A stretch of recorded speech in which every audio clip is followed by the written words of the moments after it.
नमस्कार प्रेक्षकांनो, आजच्या एपिसोडमध्ये इथे आता कावेरी आपलं पॉकेट सगळीकडे शोधत असते, पण तिला ते कुठेही सापडत नाही. त्यानंतर प्रेक्षकांनो, इथे आता अमृता मुद्दामूनच जोरजोरात म्हणत असते, "अगं कावेरी, प्लंबरचे पैसे दे ना, त्यांचे इथे 1300 रुपये झालेत." आणि डिलिव्हरी बॉयसुद्धा 300 रुपयांसाठी थांबलेला असतो. तेव्हा प्रेक्षकांनो, इथे सगळीकडे आपला चष्मा शोधत असते, पण कावेरीला वाटतं की पॉकेटबद्दल इथे मलासुद्धा कळलं की काय.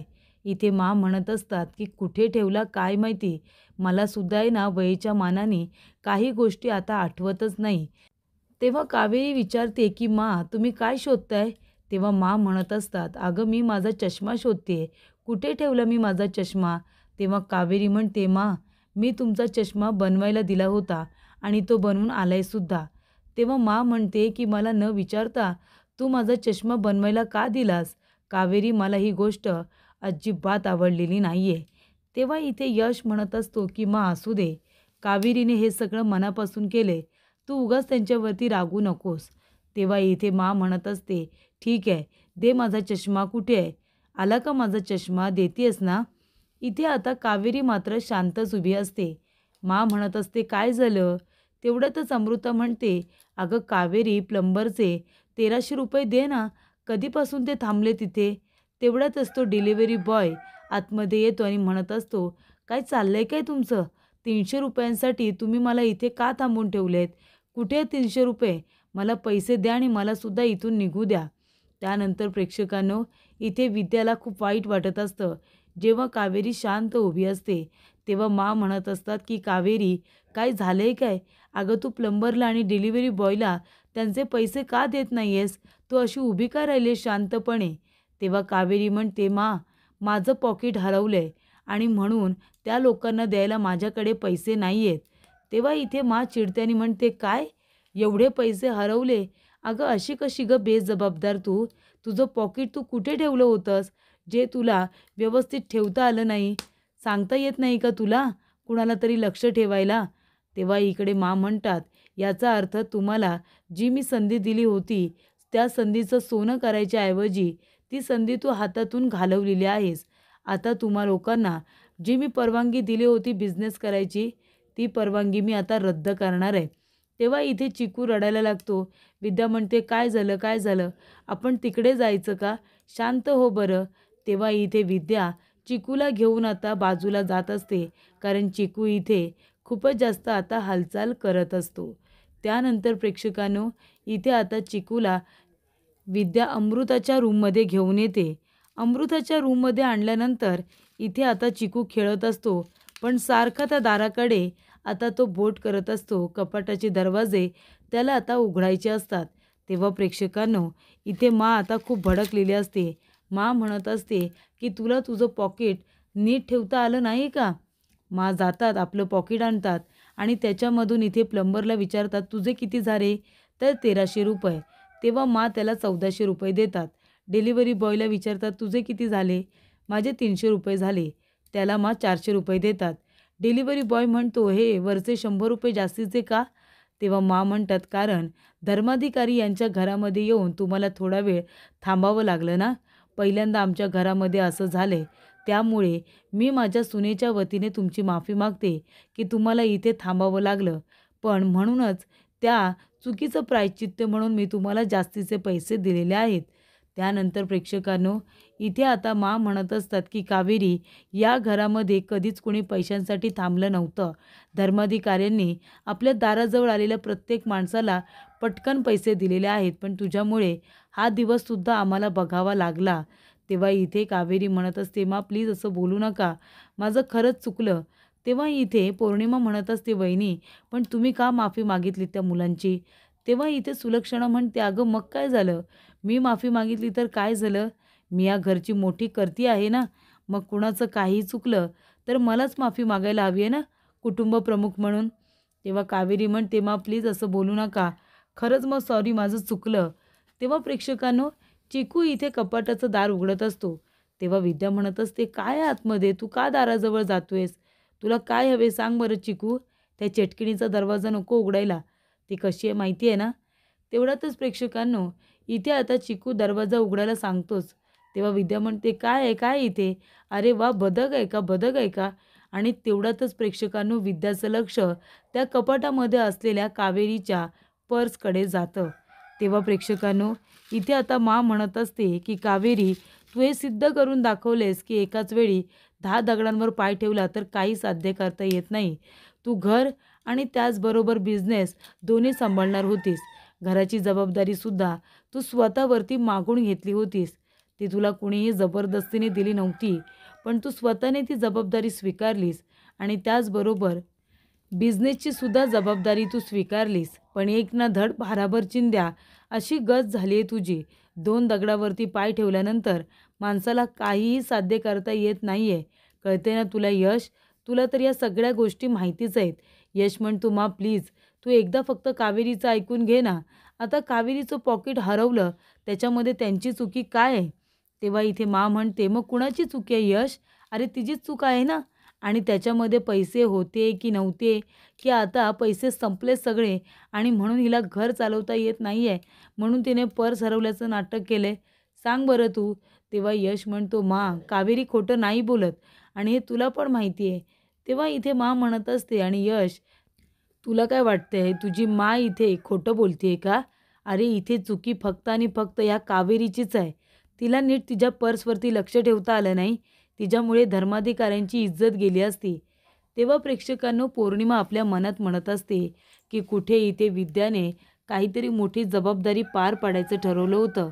पण ह्या कावेरीमुळे आता तिच्यासुद्धा हातातून बिझनेस निघून जाणार. त्यानंतर प्रेक्षकांनो इथे आता म्हणत असतात, की "जा आणि एक काम कर यमुना, इथे या दोघींनी तयार केलेल्या साड्या आता इथपर्यंत घेऊन ये जा." तेव्हा इथे कावेरी म्हणत असते, असं करू नका. खरंच असं करू नका. त्या साड्या विद्या वहिनींनी स्वतःच्या हाताने तयार केलेल्या आहेत आणि त्याच्यामध्ये त्यांची मेहनत आणि प्रेम दोन्हीसुद्धा आहे. सगळं काही त्याच्यामध्ये इन्व्हेस्ट आहे, त्यांच्या भावनासुद्धा. प्लीज असं करू नका. तुम्हाला माझा राग आलाय ना तुम्हाला माझा राग आलाय तर एक काम करा, हवं तर मला शिक्षा द्या, मला मारा. पण इथे विद्या वहिनींची मेहनत अशी तुम्ही इथे धुळीला मिळवू नका." तेव्हा प्रेक्षकांनो इथे आता कावेरी माच्या पाया पडत असते आणि म्हणत असते, प्लीज असं करू नका. आम्हाला शेवटची एक संधी द्या."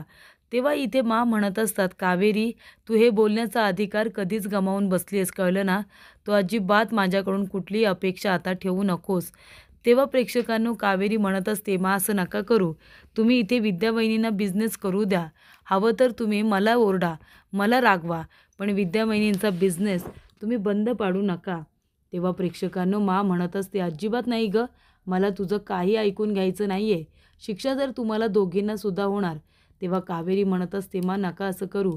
विद्या वहिनींची मेहनत आहे आणि ती मेहनत वाया जाऊ देऊ नका." तेव्हा इथे आता यमुना आणि इथे अमृता दोघीजणी एकमेकींकडे बघून हसत असतात, कारण कावेरीचा बिझनेस आजच्या आज माने बंद केलेला असतो. तेव्हा प्रेक्षकांनो इथे आता म्हणत असते, "एक काम कर तू यमुना, या साड्या बाहेर नेऊन फेकून दे, कारण त्यांना आता आग लावायची आहे." तेव्हा इथे आता लगेच त्या ठिकाणी विद्या आलेली असते. कावेरी इथे थांबवण्याचा प्रयत्न करत असते. यमुना साड्या घेऊन जात असते. तिला न्यायला सांगत असते. पण तिथे आता विद्या येते आणि म्हणते, की "थांबा, थांबा सगळ्यांनी." तेव्हा प्रेक्षकांनो इथे आता अमृता बघा घाबरलेली असते, कारण विद्याच्या हातामध्ये कावेरीची पर्स असते. तेव्हा प्रेक्षकांनो अमृता म्हणत असते, की "अरे देवा, आता ही विद्या माझं नाव घेणार. माझं काही खरं नाही आहे." त्यानंतर प्रेक्षकांनो विद्या म्हणत असते, की "मी तुम्हाला सांगायला विसरले आपला चिकू आहे ना, मगाशी खेळता खेळता हातामध्ये कावेरी वहिनींची पर्स घेऊन गेला होता आणि त्यानंतर मग ती कदाचित रूममध्येच पडली असेल." तेव्हा म्हणत असतात, की "विद्या, कुणाच्या रूममध्ये तुला ही पर्स सापडली?" तेव्हा विद्या म्हणते, की "अमृताच्या रूममध्ये सापडली कदाचित खेळता खेळता कपाटाच्या खाली गेली असेल, नाही का?" पण याच्यावरून एक गोष्ट सिद्ध होते की या सगळ्यामध्ये बिचाऱ्या कावेरी वहिनींची काही चूक नाही आहे. तेव्हा प्रेक्षकांनो इथे आता कावेरीला पर्स मिळालेली असते. त्याच्यामध्ये उरलेले सगळे पैसे असतात. तेव्हा प्रेक्षकांनो कावेरी म्हणत असते, की मगाशी तुम्ही जे काही पैसे दिलेत ना प्लंबर आणि त्याचबरोबर डिलिव्हरी बॉयला, ते पैसे आधी तुमचे परत घ्या ना या पैशातून. तेव्हा मा म्हणत असतात त्याची काही गरज नाही आहे, तुझ्याकडे पैसे नव्हते म्हणून ते देण्यात आले होते. तेव्हा इथे प्रेक्षकांनो आता विद्या म्हणत असते की मा, जर इथे कावेरी वहिनींची पर्स हरवली हे त्यांना माहितीच नव्हतं, त्यांची काही चूकच नाही आहे, तर मग आम्हाला ही शिक्षा का देण्यात येते, आमचा बिझनेस का पाडण्यात येतोय. तेव्हा इथे पौर्णिमा म्हणत असते वहिनी, मलासुद्धा असंच वाटतं की कावेरीचं पॉकेट आता सापडलं आहे ना, सगळं काही नीट झालं आहे ना, मग आता रुसवा सोडा बरं, राग रुसवा सोडा आणि यांना परवानगी द्या बिझनेस करण्याची. प्लीज मा, बिझनेस करण्याची परवानगी द्या. तेव्हा प्रेक्षकांनो इथे मा म्हणत असतात, अगं पौर्णिमा हात काय जोडतेस गं, विद्या काय फक्त तुझी सून आहे का, माझी सून नाही, ती माझीसुद्धा सून आहे आणि त्यांचं काही वाईट व्हावं असं मला अजिबात वाटत नाही, त्यांचं सगळं चांगलंच व्हावं अशी माझीसुद्धा मनापासून इच्छा आहे. त्यानंतर प्रेक्षकांनो इथे आता विद्या जायला निघालेली असते, कारण का तिच्या साड्या तिथे आणून बाहेर टाकलेल्या असतात ना. तेव्हा विद्या आणि कावेरी दोघीजणी मिळून आता साड्यांच्या घड्या सुरू करतात आणि प्रेक्षकांनो अमृता आणि ही यमुना दोघीजणी मूर्खासारख्या त्या साड्यांकडे बघत उभे राहतात आणि सरळ तिथे बाजूला निघून जातात. तेव्हा विद्या आणि कावेरी दोघीजणी साड्यांच्या व्यवस्थित घड्या वगैरे घालून ठेवून देतात. तेव्हा प्रेक्षकांनो इथे अमृता म्हणत असते की बाहेर सहजरित्या ती विद्या माझं नाव घेऊ शकली असती की मीच ते पर्स माझ्या रूममध्ये नेऊन ठेवली होती, पण त्या विद्याने माझं नाव का नाही घेतलं. तेव्हा इथे आता कावेरीने तिला तिच्या बाजूने वळवलेलं आहे, मग तरीसुद्धा त्यांना आयती संधी होती ना सगळं माझ्यावरती ढकलायची, मग तरीसुद्धा त्या विद्याने माझं नाव का नाही घेतलं. तेव्हा इथे यमुना म्हणत असते, अमृता अगं त्या विद्याचा सुद्धा काहीतरी स्वार्थ असेलच ना. तेव्हा इथे जाऊ दे, तू तिच्याकडे जास्त लक्ष देऊ नकोस, शेवटीला घडलं काय, शेवटीला जिंकलं कोण, इथे कावेरी जिंकले ना. त्यांचा बिझनेस बंद झाला असता ना तर जास्त बरं झालं असतं, असं इकडे आता यमुना म्हणत असते.